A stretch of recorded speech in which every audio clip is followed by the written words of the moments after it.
ভাই আশা করি তাহলে এখন মানুষজনের ভিতরে এই কনফিউশনটা কোনো নাই না, যে আমার বাইক আলাদা, সেটা ইয়ামা কোম্পানি থেকে আমাকে বিশাল ডিসকাউন্ট উপহার দিয়েছে। আর মোজাহের ভাইয়ের বাইক হলো এটা, এই বাইকটা মোজাহের ভাই দিবে আপনাদের মধ্যে যে কোনো একজনকে, ভাগ্যবান একজনকে। ভাই এই ওই পাশে বাইকটা একটু দেখাবেন, ওই পাশে কিন্তু আরেকটা বাইক এরকম আছে, এরকম বাইক হাজারো বাইক আছে শোরুমে কিন্তু আরো বাইক থাকে। এরকম হাজারো, সারা আমি বাংলাদেশে হাজারো বাইক আছে। গতকালকে আবার কংগ্রাচুলেশন দিয়ে একটা পোস্ট করছি, পোস্ট করে আরো বিপদে পড়ছি।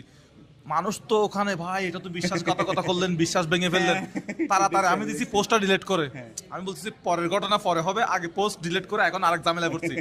তারপরে আবার সাথে সাথে বাইকে ফোন দিলাম, আমি বলছি ভাই একটু কালকে যে কোনো ভাবে আসেন, এসে আমরা মানে জিনিসটা একটু ক্লিয়ার করে দিই। মানুষকে একটু ক্লিয়ার করি, ভুলটা ভাঙায় দিই আর কি। তাহলে অনেক এখন মানুষ অনেক ভুল বুঝতেছে যে হানিফ ভাইকে মনে হয় মোজাহের ভাই বাইক দিয়ে দিছে। ভাই, না, না। আসলে আপনাদের এই ধারণাটা একদম সম্পূর্ণ ভুল। মোজাহের ভাই বাইক এটা, আর এই বাইকটা আপনাদের মধ্যে আর আপনার বাইক কোথায়, বাইরে আছে মনে হয় না? হ্যাঁ বাইরে এখন আশা করি ভাই কনফিউশন ক্লিয়ার হয়ে গেছে। একদম। আর আমি যেদিন বাইক পাই তারপরে